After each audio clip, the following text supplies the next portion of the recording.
Bismillahirrahmanirrahim.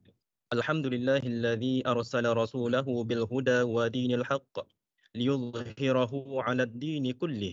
Asyhadu an la ilaha illallah wa asyhadu anna Muhammadar Rasulullah. Allahumma salli ala sayyidina Muhammad wa ala alihi wa sahbihi ajma'in. Amma ba'd. Yang berhormat Awang Muhammad bin Abdullah, Ahli Majlis Mesyuarat Negara. Yang berhormat Pihin Menteri Hal Ehwal Ugama. Yang mulia Timbalan Menteri Hal Ehwal Ugama. Yang mulia Setiausaha Tetap Kementerian Hal Ehwal Ugama. Yang mulia Pemangku Timbalan Setiausaha Tetap Kementerian Hal Ehwal Ugama, warga Kementerian Hal Ehwal Ugama, musyarikin dan musyarikat yang perambakaula saya sanjungi sekalian.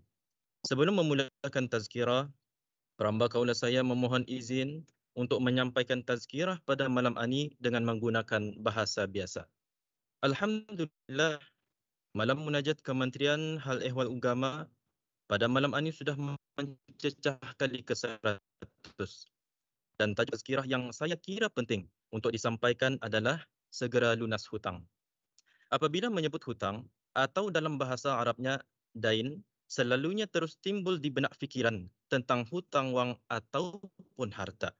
Ramai yang sudah tahu bahawa membayar hutang wang dan harta itu hukumnya wajib, dan jika tidak dilunaskan di dunia, jiwa orang yang berhutang itu akan tergantung dan tidak akan masuk ke syurga selagi mana belum diadili. Termasuklah jiwa orang yang mati syahid. Rasulullah sallallahu alaihi wasallam bersabda, Allah Subhanahu wa taala mengampunkan semua dosa orang yang mati syahid melainkan hutang. Hadis riwayat Imam Muslim. Kewajipan membayar hutang wang dan harta ini ia semakin nyata apabila Rasulullah sallallahu alaihi wasallam sendiri enggan menyembahyangkan jenazah orang yang berhutang. Tetapi bukan itu yang ingin saya fokuskan pada malam ini. Yang menjadi fokus utama saya adalah hutang kepada Allah dan juga hutang dosa atau kezaliman kepada manusia. Hutang kepada Allah yang dimaksudkan adalah hutang-hutang ibadah seperti sembahyang dan puasa yang ditinggalkan, zakat yang sengaja tidak dibayar, maupun nazar yang belum ditunaikan. Bukan saja sembahyang dan puasa yang ditinggalkan ketika dewasa, tetapi juga selepas kita akil baligh. Contohnya, ada yang akil baligh umurnya 12 tahun. Baru berjinak-jinakkan sembahyang ketika umurnya 20 tahun. Berarti 8 tahun ia indah sembahyang. Cuba kita renungkan bersama, kalau kita kira waktu sembahyang dalam setahun. Waktu sembahyang dalam setahun ada 1825 waktu. Kalau kita campur Jumaat dalam setahun ada kurang lebih 50 Jumaat. Keseluruhannya dalam setahun 1875 waktu. Jadi untuk 8 tahun ada 15,000 sembahyang telah ditinggalkan. Dan mesti kita usaha untuk qada. Allahu Akbar. Maka apa kelebihan kita mengetahui jumlah ini? Supaya kalau kita rasa jumlah itu banyak, kita segera mengqadanya. Sekaligus berhati-hati dan indah lagi mau untuk tinggal sembahyang di masa hadapan. Macam mana tujuan hutang puasa? Berapa hari indah berpuasa?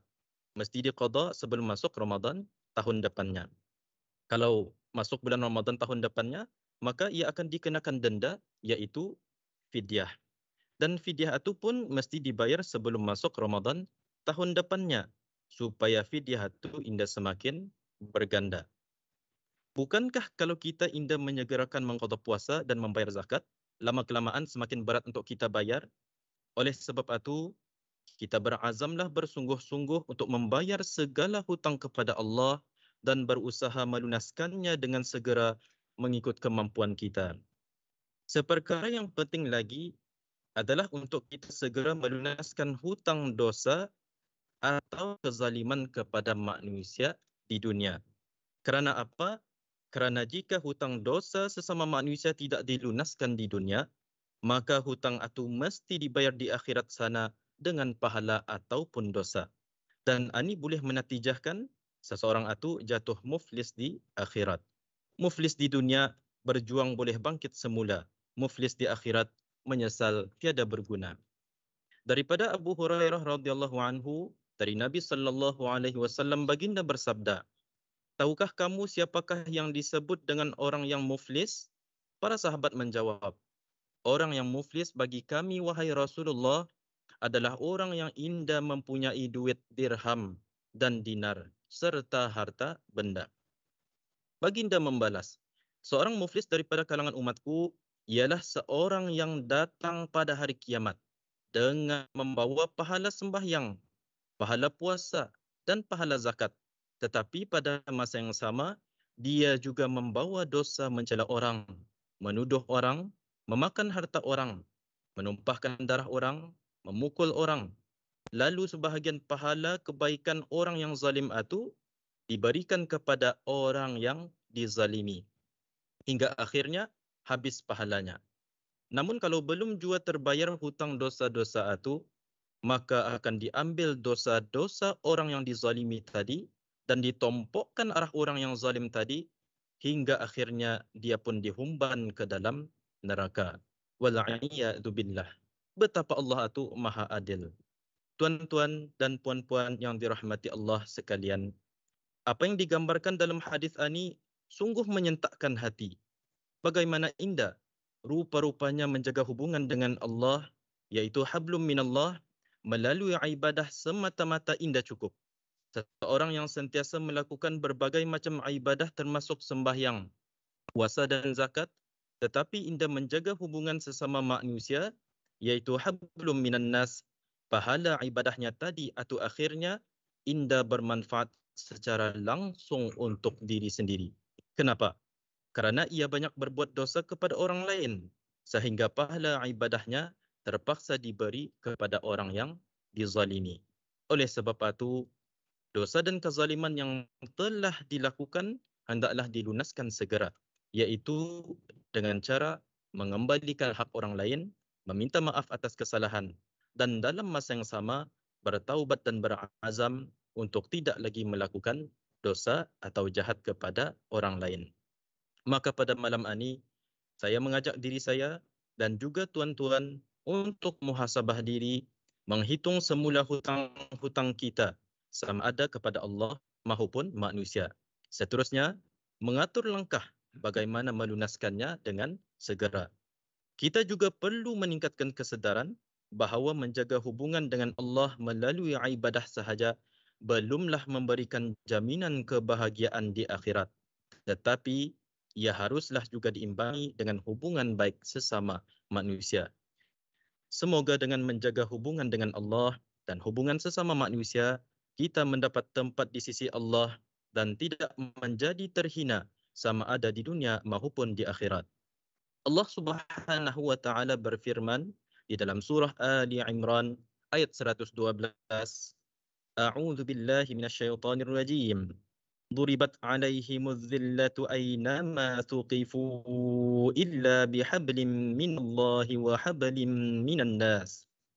Tafsirnya, mereka ditimpa kehinaan di mana sahaja mereka berada, kecuali jika mereka berpegang teguh kepada tali agama Allah dan tali perjanjian dengan manusia.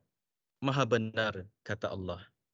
Sebagai penutup, saya kongsikan sebuah hadis Rasulullah sallallahu alaihi wasallam yang berbunyi, Ittaqillaha haitsuma kunta wa atbi'is sayyi'atal hasana tamhuha wa khaliqin nasa bi khuluqin hasanin.